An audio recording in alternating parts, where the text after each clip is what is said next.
सुरू करायचंय? Yes yes sir, सुरू. ओके. सर्वांना सप्रेम नमस्कार.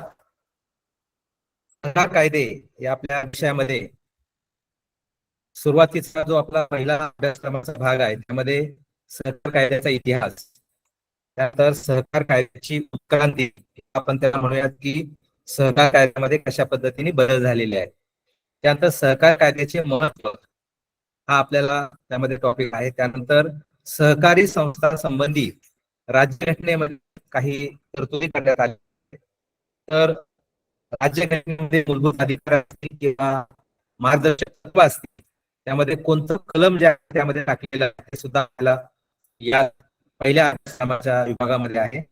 त्यानंतर कायदा नियम आणि पोटनियम काय आहे, कायदा जो आहे 1960 मध्ये बनलेला आहे. त्यानंतर कायदा हा विधान मंडळात बनलाय, आमदार म्हणतो. त्यानंतर कायद्याची प्रत्यक्ष अंमलबजावणी कशी करणार यासाठी निबंधकाने जे आहे नियम बनवलेले आहेत. म्हणजे 1960चा कायदा असेल तर नियम जे आहेत ते 1961 मध्ये आहेत. उदाहरणार्थ समजा कलम 81 जे आहे कायद्याचं ते असं सांगतं की प्रत्येक परीक्षण झालं पाहिजे.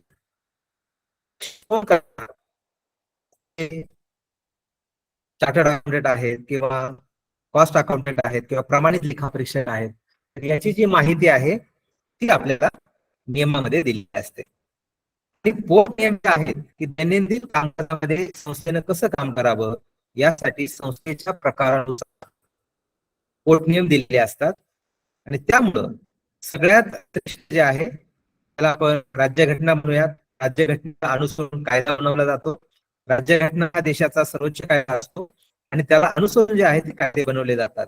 कायद्याला अनुसरून नियम बनवले जातात आणि कायदा आणि नियम यांना अनुसरून दैनंदिन कामकाजासाठी नियम जे आहेत ते बनवले जातात.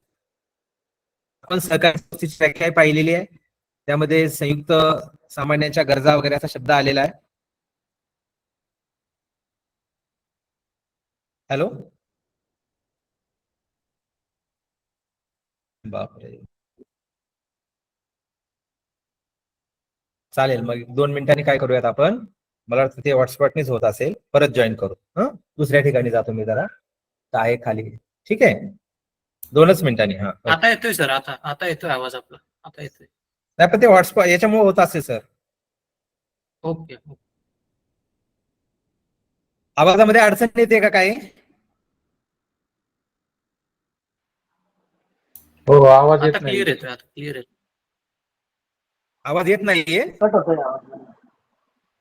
नाही, मला थोडस वेगळं हे करायला व्यवस्था 1-2 मिनिटात होऊ शकते व्यवस्था. आवाज क्लिअर येत नाहीये का? हो येतोय सर, बोला. हो सर, क्लिअर. येतोय सर. ओके, मला सांगा तसं, म्हणजे मला थोडस इथं आमच्याकडे इंटरनेटचं जे आहे तिथं दुसरीकडे व्यवस्था आहे माझी बसण्याची. तुम्ही सांगा फक्त मला की सर व्यवस्थित होत नाहीये. ठीक आहे, आता मोबाईलच्या व्हॉट्सअपवर आपण सुरू हो केलंय. ठीक आहे, तर सहकारी संस्थेची व्याख्या आपण पाहिली 227 मध्ये, आणि त्यामध्ये स्वेच्छेने एकत्र येऊन असा शब्द वापरलेला आहे. तर सामाजिक, आर्थिक आणि सांस्कृतिक शब्द हा नव्यानं 2014 मध्ये आपण कायद्यामध्ये घेतलेला आहे. सहकार कायद्याचा इतिहास आपण पाहिला, त्यामध्ये 1904चा कायदा, त्यामध्ये हेही पाहिलं की 1904च्या कायद्यामध्ये सुरुवातीला शेती संस्थांना महत्व देण्यात आलं. 80% सभासद जे आहेत ते शेतकरी असावेत. पूर्वीच्या काळी 1904च्या कायद्यामध्ये लाभांश वगैरे दिला जात नव्हता, म्हणजे लाभांश देण्याची परवानगी नव्हती. त्यानंतर राखीव निधी जो आहे तो नफा 100 रुपये झाला तर संपूर्ण रक्कम जी आहे ती राखीव निधीला वर्ग केली जायची. आणि एक चांगली गोष्ट त्या काळामध्ये होती की नोंदणी शुल्क जे आहे संस्थेचं आणि मुद्रांक शुल्क यामध्ये सूट देण्यात आलेली होती. 2012चा कायदा आहे त्यामध्ये काही बदल झालेत हे आपण पाहिलं की 25% राखीव निधी, म्हणजे पूर्वी जे 100% आपण राखीव निधी टाकायचो त्याच्याऐवजी आता 25% एवढंच फक्त राखीव निधी टाकता येईल. हे सगळे बदल तुम्हाला नोट्स देण्यात येणार आहेत. त्यानंतर प्रांतिक सरकार, म्हणजेच ज्याला आपण म्हणतो की वेगळ्या प्रकारच्या राज्यांची नीती झालेली आहे. महाराष्ट्रामध्ये आपण पाहिलं तर पहिला प्रांतिक सरकारचा कायदा 1925 मध्ये करण्यात आलेला आहे. त्यानंतर भाषावार प्रांत रचना 1956 मध्ये करण्यात आलेली आहे. जसं की मराठी, गुजराती, तामिळ भाषांप्रमाणे ज्या ठिकाणी मेजॉरिटीने किंवा बहुतांशी लोकसंख्या जी आहे जी भाषा बोलते त्या भाषेप्रमाणे आपण राज्यांची निर्मिती केलेली आहे. यानंतर 1956 मध्ये ब्रिटिश सरकारच्या काळामध्ये गोरेवाला म्हणून त्यांच्या अध्यक्षतेखाली एक स्वतंत्र समिती स्थापन करण्यात आली, अखिल भारतीय ग्रामीण पतपुरवठा पाहणी समिती. त्यांच्या शिफारशी अत्यंत महत्वाच्या होत्या, त्या आजही आपल्याला उपयोगाच्या आहेत. आवाज ब्रेक होतोय. सर आवाज येत नाही. ठीक आहे ठीक आहे, 2 मिनिटं द्या मला. ठीक आहे.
खळकर साहेब काय चाललंय?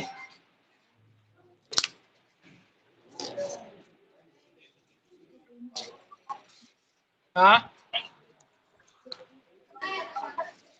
आवाज आहे ना तुमचा. चालू नाही झालं का अजून? हनुमंत सर चालू नाही झालं का?